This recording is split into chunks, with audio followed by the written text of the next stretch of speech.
काठेवाडी एक छोटंसं गाव. गावात मोजकीच घरं. गाव तसे खूप डोंगरात, अगदी डोंगराच्या कुशीत वसलेलं. चारही बाजूला सह्याद्रीचा पर्वत. शेती करून रानमेवा गोळा करून आपला उदरनिर्वाह करणारी काही माणसं, काही थोडीफार शिकलेली, शहरात जाऊन स्थायिक झालेली. भाग जंगलाचा असल्याने पुरापार चालत आलेल्या जंगलाच्या गूढ कथा आणि संपत्ती गावकऱ्यांनी मनापासून जपली होती आणि काही नियमही पाळले होते. गावाची हद्द सोडली की तेथे गावदेवाचे छोटेसे दगडी मंदिर. कोणीही गावकरी मुलगा स्त्री त्याच्या जवळून गेलंय आणि नतमस्तक झालं नाही असं कधीच झालं नाही. लग्न असो, भात कापणीची सुरुवात असो की लावणी असो, गावदेवाला नारळ फोडून नैवेद्य दाखवणं सुरुवात होत असे. गावाच्या वरच्या बाजूला विस्तीर्ण पसरलेले कातवन, तर खालच्या बाजूने शिदोबाची जंगल. लाकडे आणायला, डिंक गोळा करायला, भाज्या आणायला, शिकारी करायला लोक जंगलात जात. पण शिदोबाच्या जंगलाबाबत अनेक गूढ कथा पूर्वापार चालत आल्या होत्या. तिथे अतृप्त आत्मे राहतात, दिसतात, एक जिवंत माणूस मागतात, असं बरंच काही. पण काही दिवसांपूर्वी ही फक्त भीती होती, पण ती आता जरा जास्तच भावली होती. कारण गावातील महादू मेल्यापासून कुणीही शिदोबाच्या जंगलात काय तर रस्त्यानेही गेले नव्हते. या 6 महिन्यात गावात शिकलेल्या सुधीरनेही गळफास लावून घेतला आणि त्यानंतर महादू मै शोधायला म्हणून गेला. पहाटे तो घरी आला, अगदी वेड्यासारखा करू लागला आणि महादूने बाजूच्या आंब्याच्या झाडाला गळफास लावून घेतला. 2 जीव जाण्याने सर्व गाव घाबरलं होतं. गावातील विहिरीवर, चावडीवर चर्चा होऊ लागली, महादूच्या मरणाची. प्रत्येकाच्या तोंडी एकच विषय, महादूला सुधीरच्या भूताने मारलं. सुमनही नेहमीप्रमाणे पाण्याचा हंडा घेऊन विहिरीवर गेली. तेवढ्यात कोणीतरी टोमणा मारला. घरच्यांनी त्या सुधीरला मारले आणि तो घेतोय आपला जीव, छळतोय गावाला. म्हणावी तुझ्या घरच्यांना मार ना, आमच्या जीवावर काय उठलाय. सुमनला ते खडे बोल लागले, कारण सुधीर हा सुमनचा धाकटा धीर आणि 6 महिन्यापूर्वीच त्याने शिदोबाच्या जंगलात गळफास लावून आत्महत्या केली होती. अगदी सुमन आणि सुमनच्या पतीच्या समोर स्वतःच्या तंद्रीत हरवलेली सुमन त्या बोलाने भानावर आली. सुमनने हंडा कळशी घेऊन ती परतीच्या वाटेला लागली. सुमन, तिचं घर कसे भरले गोकुळ. एक मायाळू सासू आणि 2 धीर, सुशील आणि सुधीर. सुशीलचे लग्न झालेले, त्याला एक मुलगा मुलगी. सुमनचा पती मोठा शरद. सुमनला 2 मुलगे होते. शरद शेती करायचा, सुशील कंपनीत काम करायचा, तर सुधीर शिक्षण घ्यायचा. एक नणंद, तिचे लग्न झालेले. ती यायची कधीमधी, पण तिच्या नवऱ्याचे नेहमी येणे जाणे असायचे. तो माणूस कुणालाच आवडत नव्हता. तो नेहमी वाटणी करा, जमीन विका, नेहमी असे म्हणायचा. म्हणून तो कोणालाच आवडत नसे, पण पाहुणा म्हणून त्याचा पाहुणचार व्हायचा नेहमी. असे तिचे घर. सुधीरचे शिक्षण चालू होते. हल्ली नांदेच्या नवऱ्याचे, विजूरावांचे येणे वाढले होते. ते सुधीरला घेऊन बाहेर जायचे. काहीतरी विचित्र गप्पा त्यांच्या असायच्या. रात्री बेरात्री ते घरी यायचे. शरदने 1-2दा हटकले, पण कोण कोणाचे ऐकणार. सुमनला सुद्धा हे पटत नसायचे. सुधीरसारखा शिकलेला माणूस या बिनकाम्याच्या पाठी लागणे तिच्या मनाला पटत नव्हते. पण ती काय बोलणार. एके दिवशी अशीच रात्रीची जेवणे चालू होती. सर्व सुधीरची वाट पाहत बसले होते आणि सुधीर आलाही. जेवणे झाली. सर्वजण आपापल्या खोलीत झोपण्यात जात होते. पण सुधीर म्हणाला, दादा मला काही बोलायचे आहे. दादा मला 2 लाख रुपये हवे आहेत. 2 लाख? का बरे? मला धंदा चालू करायचे आहे. हो, हरकत नाही, पण लगेच एवढी रक्कम? का नाही मिळणार? माझ्याकडे एक प्लॅन आहे, सुधीर म्हणाला. कोणता? शरद म्हणाला. आपण शिदोबाचे रान विकूया, सुधीर म्हणाला. काय? तुझे डोके फिरले आहे काय? मला ते शिदोबाचे रान विकायचे आहे. तसंही ते वाटणीत माझ्याच वाटेला येणार आहे आणि त्या रानाविषयी अनेक गूढ कथा आहेत. प्रेतात्मे आहेत, मग अशा रानाचा काय उपयोग? सुधीरने एका दमात सर्व बोलून टाकलं. शरदचा पारा चढला. अरे काय बोलू तुला? भूते त्या रानात नाहीत, तुझ्या डोक्यात आहेत. त्या विजूरावने काय भरवले तुला कोण जाणे, आणि किती लोकांना मारले रे त्या प्रेतात्म्यांनी? म्हणे त्या रानात भूत आहेत. गपगुमानं अभ्यास कर. म्हणे शिदोबाचं रान विकायचं आहे. जा झोप. क्षणभर कुणीच काही बोलत नव्हते. जो तो आपापल्या खोलीत गेला. सुधीर मोठा असल्याने कोणी काहीच बोललं नाही. सर्व अंथरुणात पडल्यावर शरद बोलू लागला. त्या विजुरावाला घरच बंद करतो. कसा होता ताईच्या नशिबात कोण जाणे. काय खुळं टाकला याच्या डोक्यात काय माहीत. त्यानंतर घरात सुधीर कधीही यायचा. रोज भांडणे चालू व्हायची, पण शरद त्याचे ऐकण्यास तयार नव्हता. एकदा तर शरदने हातही उचलला होता. शिदोबाचे रान विकणार तरी कसा? त्याच्या बापदादापासून ते रान तो सांभाळत आला आहे. आणि कोण म्हणतंय ते सुधीरला वाटणीत मिळालं? ते माझ्याकडे येणार आहे. त्या रानात असलेले सागवान मोहाची झाडं, प्रसिद्ध असलेला राईचा आंबा, आणि हे काय असं सोडून द्यायचं? त्याला म्हणावे मर जाऊन. मे महिना संपण्याचा काळ. अर्थात शेतीच्या कामांची सुरुवात. पावसाळ्याची लाकडे जमा करावी लागणार म्हणून जो तो तयारीला लागलेला. सुमनसुद्धा नेहमीप्रमाणे उठली. सकाळची कामे उरकून ती जंगलाच्या दिशेने निघाली. ती आणि शरद दरवर्षी शिदोबाच्या जंगलात सरपण करायचे. सुभा बाबळीची झाडे लवकर वाळतात आणि सरपणासाठी चांगले असतात. शिदोबाच्या जंगलातील गूढ कथा सासूबाईंकडून तिनेही ऐकल्या होत्या, पण प्रत्यक्षात त्या रानात एकटी जाऊन सुद्धा कधी अनुभवले नव्हते. आजही ती निघाली होती. तिने शिदोबाच्या जंगलाची हद्द ओलांडली. आज ते जंगल नेहमीसारखे वाटत नव्हते. काहीसा वेगळाच दर्प वातावरणात पसरला होता. तिला सकाळ खूप आवडायची. जंगलात जाताना पक्ष्यांचे आवाज मनाला मोहून जायचे. सकाळी गेल्याने झाडाखाली खूप सारे पिकलेले आंबे मिळायचे. आंबे चाकत ती रानात जायची. असा तिचा दिनक्रम होता. सर्वात भारी तर राईचा आंबा होता. विस्तीर्ण पसरलेला राईचा आंबा प्रसिद्ध होता. त्याचं फळ छोटंसं होतं, पण पिकलेला आंबा म्हणजे मधाने भरलेला, खूप गोड. राईच्या आंब्याकडे पाहून ती मनाशीच म्हणायची, या भुताळ्या जंगलात हे इतके गोड फळ देणारे झाड कसे दिमागात उभे आहे. आज वातावरणात वेगळाच दर्प होता. काहीतरी जळाल्यासारखा. ना पक्ष्यांचा किलबिलाट, ना स्वच्छ वातावरण. असे वाटत होते की झाडे मलूल पडली आहेत.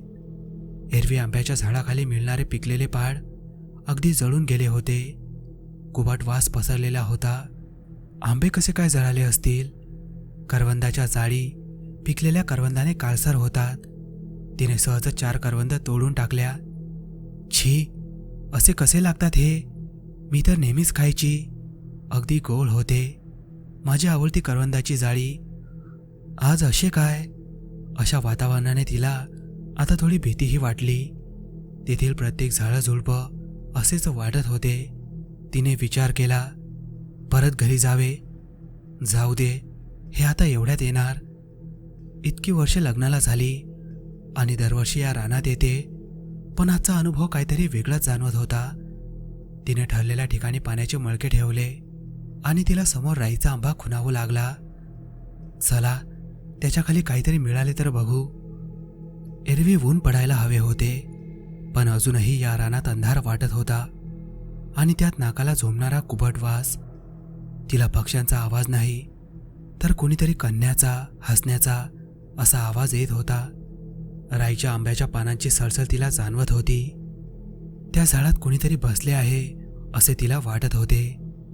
तरीही ती हिंमत करून चालत होती आणि ती राईच्या आंब्याजवळ पोहोचली. समोर ते विस्तीर्ण आंब्याचे झाड, खाली असंख्य फळांचा सळा पडलेला, सर्वत्र काळसर पडलेली ती फळे. तो येणारा वास त्या झाडातूनच येत होता. तिची नजर समोर गेली आणि ती चांगलीच हबकली. समोर एक शेकोटी पेटून विझली होती. समोर अबीर, गुलाल, काही वस्तू, माणसाची कवटी, एक मेलेला मांजर, कोंबडा, सापाची कातडी अशा बऱ्याच वस्तू तिला दिसल्या. रात्री कोणीतरी हवन केलंय असं स्पष्ट दिसत होतं. पानांची सळसळ वाढली होती. गळगळ हसण्याचे आवाज तिला येत होते. तिला चांगलीच भीती जाणवली आणि तिने तिथून काढता पाय घेतला. ती चालत होती, पण पाठीमागून अजून कोणीतरी चालतोय असं तिला वाटत होते. तिने पावलांचा वेग वाढवला. डोळे मिटून ती जोरात किंचाळली आणि तिने डोळे उघडले तर समोर शरद उभा होता.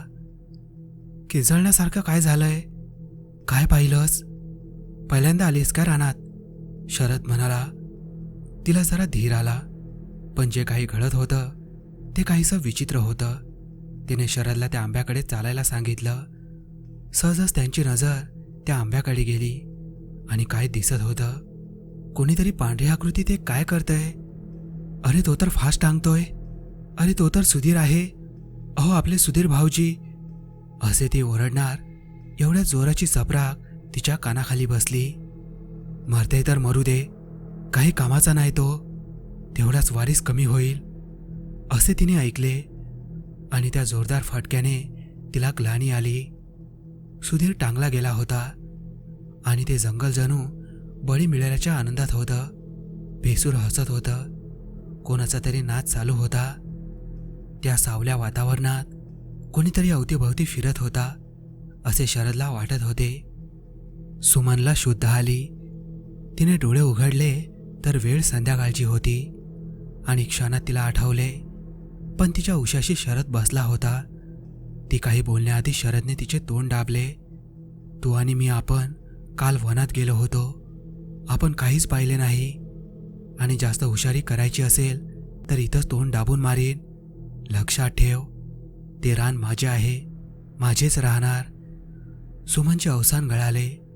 पैशासाठी, संपत्तीसाठी माणूस इतका कसा खालच्या थराला जाऊ शकतो? तिचा गळा दाटून आला होता.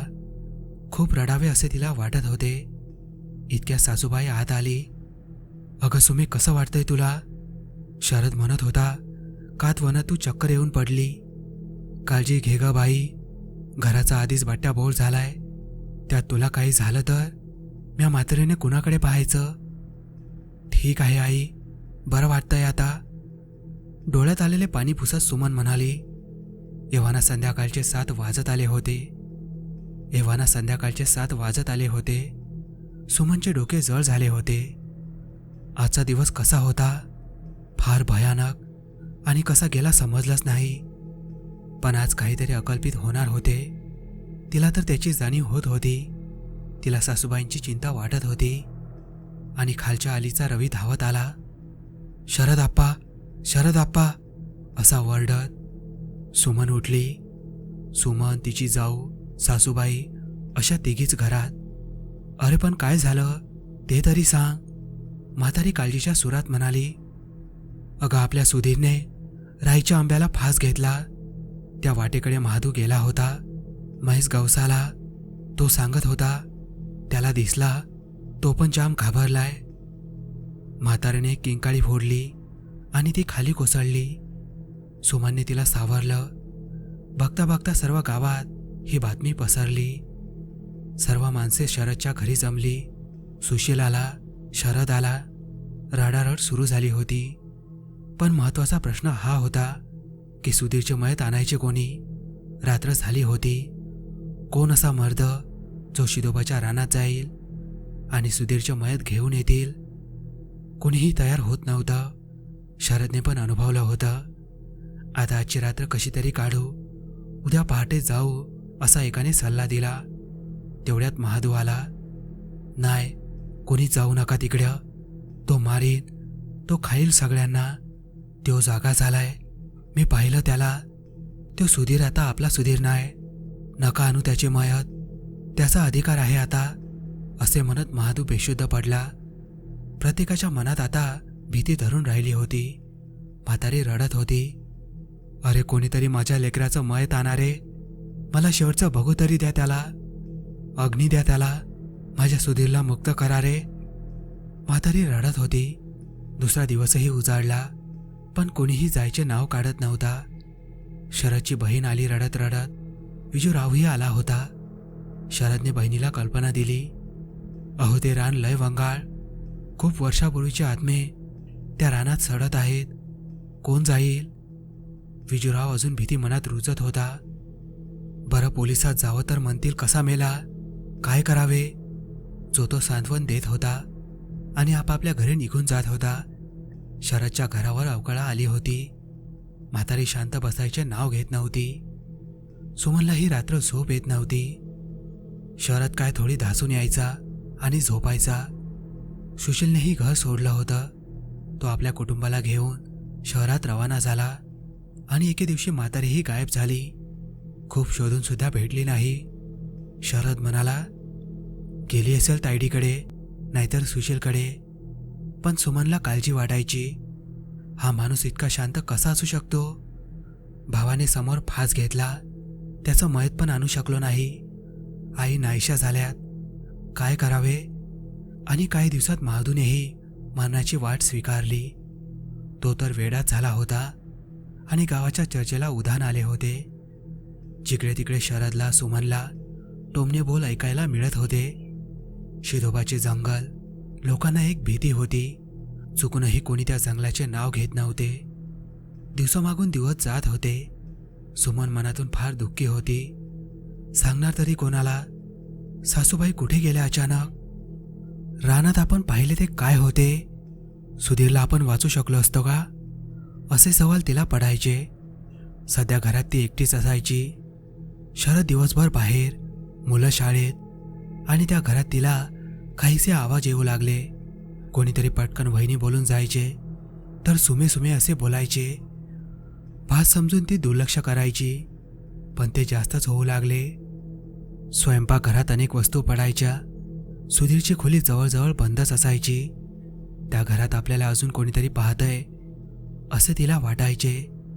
घराच्या मागील बाजूस कधी गेली तर एक कुबट वास तिला यायचा. झाडांच्या पानांची सळसळ ऐकू यायची. घरात कोणाचा तरी वावर तिला जाणवायचा. दिवसभर काम करून कधी डोळा लागला तर तिला फार भयानक स्वप्न पडायची. एक स्त्री रडताना दिसायची. भयानक जंगल दिसायचं. एक सैतानी तोंड दिसायचं. तिच्या मुलाला कोणीतरी फरफडत चालवलंय आणि ती रात्रीच उठून बसायची. तिने शरदला बोलूनही दाखवलं, पण तो चांगलाच ढिम्म होता. आता तरी इसर सगळं, असे तो तिला सांगायचा. आता तर तिला घरात सावल्या दिसू लागल्या. बेसूर चेहऱ्याचे भास होऊ लागले. कधी रडण्याचे आवाज, कधी हसण्याचे आवाज. काय करावे काही सुचत नव्हते. अदृश्य वाईट शक्ती नेहमी भीती दाखवत असते, कारण आपली कमजोरी भीती असते. पण सुमनही जाणवू पाहत होती, काय आहे हे, का असे मला छळतंय. एका संध्याकाळी शरद आला. गावात जत्रा असल्याने मुलांनी हट्ट धरला. शरदनेही दोन्ही मुलांना तयारी करण्यास सांगितलं. सुमनलाही आग्रह केला, पण तिने नाही म्हणून सांगितलं. मुलांना तमाशाही दाखवतो, जरा उशीरच होईल, तू जेव आणि झोप, असे तो बजावून गेला. सुमनची कामे आवरता 11 वाजले. शरद आणि मुले अजून आली नव्हती. रोजच्या आभासाने तिला भीती होतीच. तेवढ्यात कोणीतरी मागचा दरवाजा ठोकला. शरद? नाही, ते मागच्या दरवाजाने कशाला येतील. ती दचकली. पुन्हा दरवाजा कोणीतरी ठोकला. ती उठली. दरवाजा उघडला, पण बाहेर कोणीच नव्हतं. एक थंड वाऱ्याची झुळूक तिला स्पर्श करून गेली. बाजूच्या झाडाकडे तिचं लक्ष गेलं. पानांची सळसळ तिला जाणवली. कुबट वासही वाढू लागला. ती तळक त्या झाडाखाली गेली. कोणीतरी फुतकारत होतं, हसत होतं. तिची नजर वर गेली. फांद्यांच्या मध्ये एक पांढरी आकृती बसली होती. तिचे लाल बुंद 2 डोळे सुमनकडे स्थिरावले होते. विकट हास्य त्या चेहऱ्यावर दिसत होतं. चेहरा कसला भेसूर, दातांचे सुळे बाहेर आलेले. ती जीर्ण शरीराची आकृती होती. फुतकारत सुमनकडे बघत होती. क्षणात सुमनने डोळे बंद केले. आजवर असा भयानक जनावर तिने कधीही पाहिलं नव्हतं. तिला शिसारी आली आणि ती घरामध्ये धावली. कोणाला सांगावे तिला काहीच समजत नव्हतं. आज पहिल्यांदा तिला अमानवीय शक्ती दिसली होती. ती पुढच्या दारात बसून राहिली. खूप उशिराने शरद आणि मुलं आली. दोन्ही मुलं खुश होती. इकडे सुमनवर काय बेतले होते ते तिलाच माहीत. थकल्याने शरद आणि दोन्ही मुलं झोपली, पण सुमनला झोप येत नव्हती. माझ्या सोन्यासारखा संसार धुळीस मिळाला. का झाले असे? कुणी मुद्दामून करतंय का, की काळाचा फेरा आहे? माझे हसते खेळते कुटुंब उद्ध्वस्त झाले. आज जे पिशाच पाहिले ते काय होते?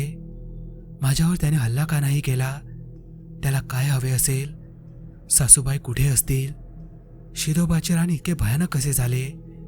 सुधीरच्या मैताचे काय झाले असेल? कोण आहे या सर्वाच्या पाठीमागे? हे सर्व करून त्याला काय मिळत असेल? अजून किती जणांचे बळी जाणार आहेत?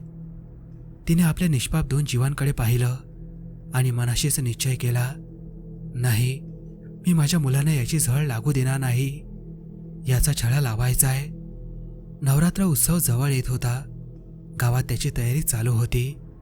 गावच्या नदीच्या वरच्या बाजूला दुर्गा मातेचे मंदिर होते. गावदेवी मंदिरपासून तर दुर्गा मातेच्या मंदिरापर्यंत नवरात्रीत पालखी निघायची. 9 दिवस गाव तल्लीन व्हायचं. अगदी देवीची मनोभावे त्या देवीची पूजा व्हायची. सुमनही खूप श्रद्धाळू मनोभावे उपवास करून ती देवीला पूजायची. तीच काय तो मार्ग दाखवेल म्हणून ती मनोमन देवीची कामना करायची. एके दिवशी शरद आला. तो फार वैतागला होता. तो आला आणि घाईघाईने निघालाही. अहो, कुठे चाललात? कुठे नाही, या विजूरावचा आज निकाल लावतो. अहो, पण शरद थांबलाच कुठे? सुमनला काही सुचत नव्हतं. तिने मनोमन देवीला हात जोडले. आई, मार्ग दाखव ग. तिने क्षणभर विचार केला. या सर्वांमागे शरदराव? नाही, पण ते का करतील? शिदोबाच्या रानासाठी? नाही. मग सुशील? नाही, सुशील भाऊजी त्यातले नाहीत. मग विजूराव? हो, ते असू शकतात, पण त्यांचा काय संबंध? सुमनचे डोके चालत नव्हते. शिदोबाचे रान, त्याच्या गूढ कथा, काय असेल ते रहस्य, ते पिशाच, ते रानातील होम हवन, ते भास नाही. अलक निरंजन अशी हाक तिला ऐकू आली. येणाऱ्या जाणाऱ्या साधूंना, दारात आलेल्या कुणालाही ती खाली हाताने जाऊ देत नव्हती. ती भानावर आली. घरात जाऊन शिदा घेऊन आली. मुली, खूप संभ्रमात दिसतंय, साधू म्हणाला. नाही बाबा, सुमन म्हणाली. मुली, थांबावं लागणार. हे सगळं, हे असेच चालू राहणार आणि एक दिवस सर्वच वारीस संपणार. घरचाच भेदी आहे तो. त्याने खूप वर्षापूर्वीच्या सैतानाला जागं केलंय. माझं अंतर्मन सांगतंय, तू लढशील आणि जिंकशील. वाचव तुझ्या पिल्लांना, तुझ्या वारसाला. आणि तो निघूनही गेला. सुमनचे प्रश्न वाढत चालले होते आणि ती जरा विचाराने मागे गेली. विजूरावांच्या येण्याने सुधीर भाऊजी बिघडले. तेथून ही अवकाळा घरावर पसरली. शिदोबाचे रान, 2 लाख रुपये, खजाना, अशा त्यांच्या गप्पा. ज्या दिवशी सुधीर गेला त्या दिवशी वंश आणि विजूराव आले. त्यांना कोणीतरी निरोपही धाडला नव्हता. शिदोबाच्या जंगलाबद्दल विजूरावला काय माहीत? तरी तो बोलत होता आणि तिची खात्री पक्की झाली. शरद अजून आला नव्हता. तिने शेजारणीला सांगितलं की मुले आली की जरा लक्ष ठेवा, मी जाऊन येते. आणि तिने तळक ननंदेचे गाव गाठले. तिचे गावही काही दूर नव्हते, पण तिचे कधी येणेच नव्हते. ती लगबगीने ननंदेच्या घराकडे चालू लागली. गावातला प्रत्येक माणूस तिच्याकडे बघत होता. ती पहिल्यांदा नंदेकडे आली होती. कोणाला तरी घर विचारत ती पोहोचली. दारात जाऊन तिने आवाज दिला. काहीच प्रतिसाद आला नाही. आत पूर्ण अंधार आणि एका खोलीत तिला रडण्याचा, कन्याचा आवाज आला. तिने बाहेरील कुलूप तोडलं व ती आत गेली. वंसा, वहिनी. सुमनची नणंद रडू लागली. तिच्या सर्व अंगावर माराच्या खुणा होत्या. कित्येक दिवस तिने काही खाल्ले नसेल असे ती वाटत होती. सुमनने तिला धीर दिला आणि तिला बाहेर घेऊन आली. पाणी पाजलं तेव्हा तिला थोडा दम आला. वंसा, मला, वहिनी माहिती आहे, मला सगळं सांगते तुला. वहिनी, ही फार वर्षापूर्वीची गोष्ट आहे. तुझं लग्न होऊन तू येण्याआधी माझे लग्न या विजूरावशी झाले. माझे सासरे प्रतापराव आणि माझे बाबा दोघे खूप जिवलग मित्र. विजूरावांच्या वडिलांचे येणे जाणे असायचे. शिदोबाच्या रानाची मालकी तेव्हा माझ्या बाबांकडे होती. ते रान म्हणजे सोने देणारे होते. तेथील सागवान, मोहाची झाडे, राईचा आंबा. त्यावेळेस त्या झाडाचे आंबे विकून बाबा कितीतरी पैसे कमवायचे. पण का कोण जाणे, तेथील सागवान कितीदा तोडले तरी वर्षभरात त्यांची वाढ व्हायची. कितीतरी औषधी वनस्पती त्या रानात होत्या. ते रान माझ्या बाबांचे जीवकी प्राण होते. ते असे सांगायचे की त्या राईच्या आंब्याच्या बुळाशी पूर्वजांनी खूप सोने लपवले आहे. मित्र म्हटला की त्याला सर्व गोष्टीची माहिती. बाबा ही प्रतापरावांपासून काहीच लपत नव्हते. तेव्हा मी एकटीच होती. मुलगा नव्हता म्हणून बाबांनाही खंत होती. तेव्हा बाबा गमतीने म्हणायचे, प्रताप अरे मुलगा नाही, पण तुझ्या मुलाला जावई करून घेणार आणि शिदोबाच्या रानाची मालकी तुझी होणार. साऱ्या पंचक्रोशीत शिदोबाचे रान प्रसिद्ध होते. प्रतापराव फक्त हसायचे आणि आई पुन्हा गरोदर राहिली. आता मात्र मुलगा होणार असे वाटून बाबा खुश होते. घरात आनंदी आनंद झाला होता. पण या आनंदावर विरजण पडले. आई 3 महिन्याची गरोदर असताना ती रानात गेली आणि ती तेथेच मेलेल्या अवस्थेत भेटली. बाबा खचून गेले होते. प्रतापरावांनी धीर दिला. जे झाले ते झाले. तेव्हा माझे वय लग्नाचेच होते आणि माझे लग्न या विजूरावाशी लावून दिलं. शिदोबाच्या रानाने प्रतापरावांची बुद्धी फिरवली होती. रान आपले होणार असे त्याला वाटले आणि त्याने बाबांकडे टिमकी लावली. बाबा म्हणायचे, अरे मित्रा, मी बोललो म्हणून सगळे तसेच होणार काय? आणि त्यांच्यात भांडणे होऊ लागली.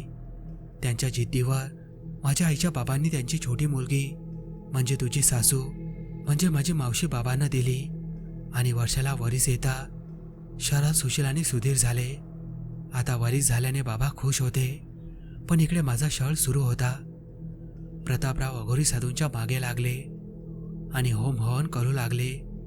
गुपचूप त्या जंगलात जायचे आणि अघोरी यज्ञ करायचे. पण एके दिवशी यांची कुणबोन बाबांना लागली.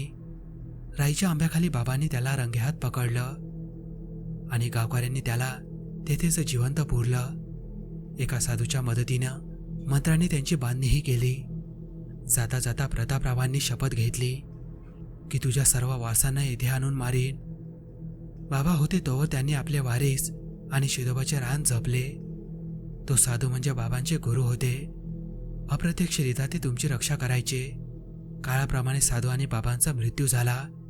पण प्रतापरावांचेच रक्त या विजूरावात होते. पण हा विजूराव संधीची वाट पाहत होता. तोही अघोरी साधूंच्या मागे लागला. कित्येक वर्ष तो अघोरी यज्ञ बळी द्यायचा आणि तो साधनेत यशस्वी झाला. त्याचा पहिला शिकार सुधीर ठरला. त्याने प्रतापरावांच्या पापी आत्म्याला जागा केलं. सुधीरचा बळी देऊन आणि आता तो आत्मा दृष्ट आणि अजूनच शक्तिशाली झालाय. त्याला रक्ताची चटक लागलीये. ज्याप्रमाणे समाजात चांगल्या आणि वाईट प्रवृत्तीची माणसं असतात, त्याप्रमाणे पिशाचं येवणीतही चांगले वाईट आत्मे असतात. माझ्या आईला पण या प्रतापरावानेच मारले होते. पण अजूनपर्यंत ते जंगल आणि त्याचे संरक्षण चांगले आत्मे करायचे. पण आता प्रतापरावांचा आत्मा एक शक्तिशाली आत्मा बनलाय आणि हा विजूराव अधिक पुष्टी देतो त्याला. त्या सुधीरचा बळी देऊन माझ्या हे सर्व डोळ्या देखत घडत होतं. पण मी किती केले तरी सावत्र. तुझ्या सासूला अर्थात माझ्या मावशीला सांगण्याचा खूप प्रयत्न केला, पण तिने ऐकले नाही. तुझ्या सासूबाईला याची कल्पना होती. तिलाही विजूरावने आणि ती ओक्साबोक्सी रडू लागली. सुमनने तिला धीर दिला. वहिनी थांबावं सगळे. आधी सुधीर, आता शरद, नंतर सुशील आणि तुझी मुलं. सुमन सुन्न झाली. तिला सर्व प्रश्नांची उत्तरं मिळाली. म्हणजे तो साधूही एक चांगला आत्मा होता तर. म्हणजे त्या दिवशी सुधीरला मरताना पाहिलं तो भास होता. आणि आता शरदराव.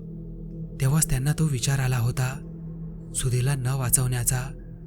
कदाचित याची जाणीव त्यांनाही असेल. काहीसा निश्चय करून सुमन उठली. सुमनने घरचा रस्ता धरला. ना तिला कसली भीती वाटत होती ना कोणते आवाज. त्या सैतानाचा समूळ नायनाट करण्यासाठी सुमन तयार झाली होती. ती घरी आली. घरी आल्यावरती शेजारणीकडे गेली. काही बायका तिथे डोक्याला डोकी लावून बसल्या होत्या. येता येता तिला रात्रच झाली. आल्या आल्या तिने पोरांची चौकशी केली.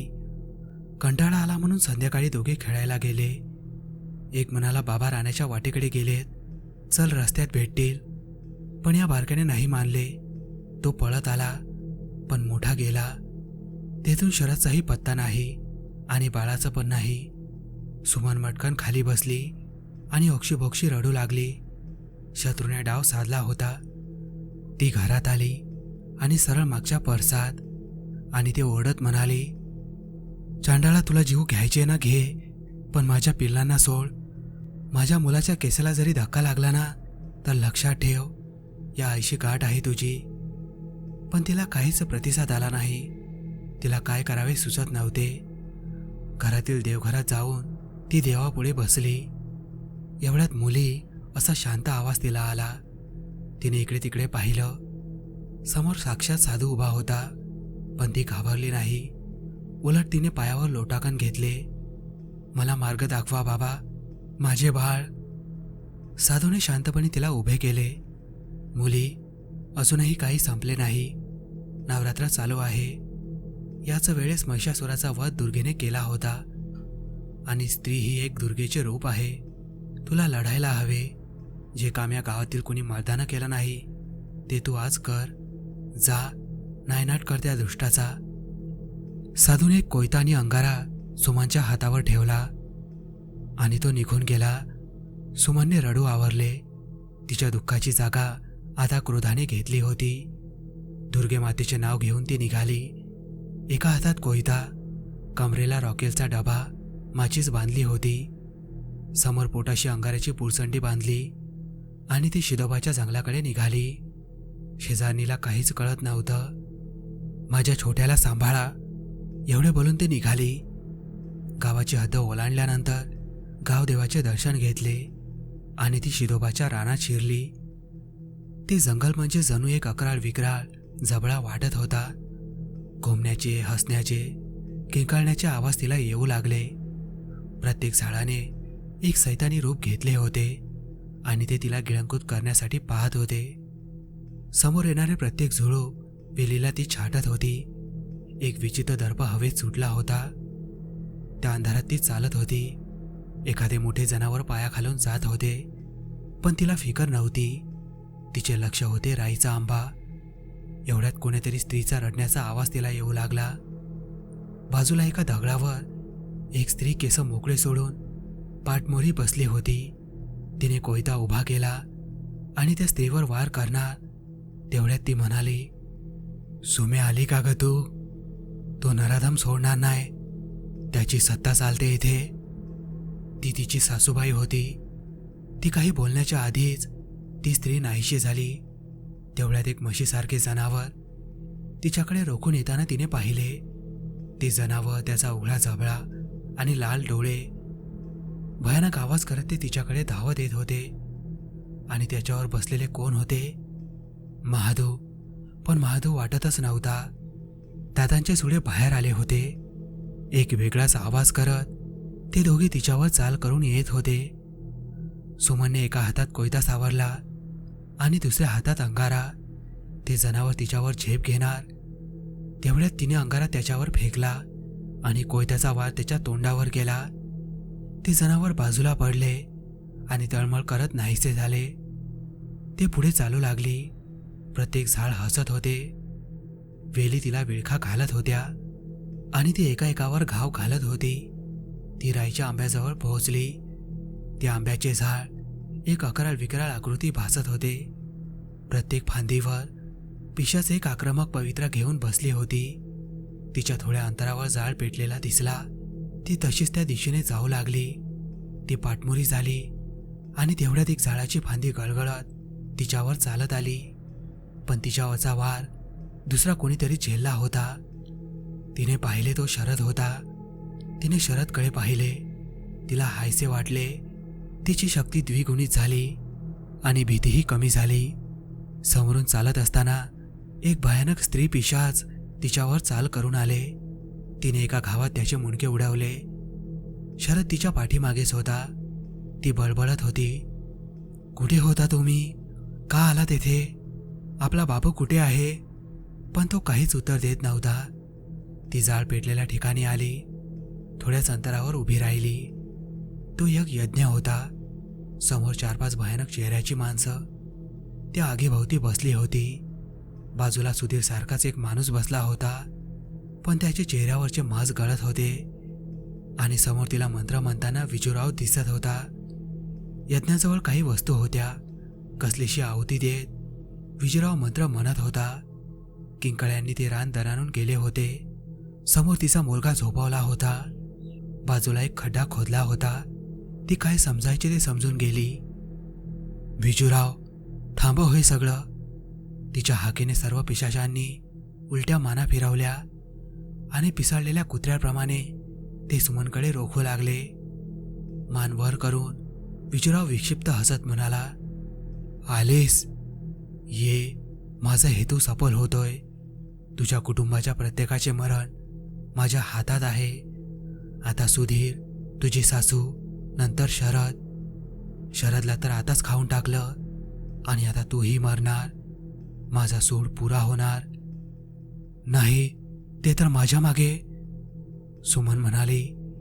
तिने मागे पाहिलं तर कोणीच नव्हतं. म्हणजे तो शरदरावांचा आत्मा होता. दुःख आणि क्रोध मिलाप झाला होता. काय करावे तिलाच समजत नव्हते.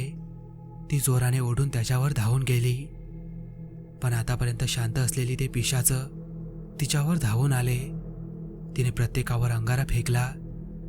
शरीरे जळवत असल्याचे भासवत ते आत्मे सैरावैरा पळत सुटले. विजूरावला चांगलीच चीड आली. त्याच्या डोळ्यात अंगार दिसू लागला. त्याने सुधीरला आज्ञा केली, जा, हिला खाऊन टाक. मला माझ्या यज्ञात बाधा नको. सुधीरचे ते सडलेले शरीर उठले. सुमनही सज्ज झाली. कुंकू तर राहिले नव्हते, पण तिला वारसाला वाचवायचे होते. ती त्वेषाने लढत होती. कोयत्याचे घाव घालत होती. तेवढ्यात गळगळ असा आवाज करत दुसरी काळी भयानक आकृती दुसऱ्या बाजूला उभी ठाकली. इकडे यज्ञ चालू होता आणि ती रणरागिणी सुधीरच्या आणि प्रतापरावांच्या दृष्ट आत्म्यांबरोबर लढत होती. तिच्यावरही वार होत होते आणि तीही वार करत होती. अखेर ते दोन्ही पिशाचं घायल होऊन त्या मातृप्रेमापुढे कमी पडले.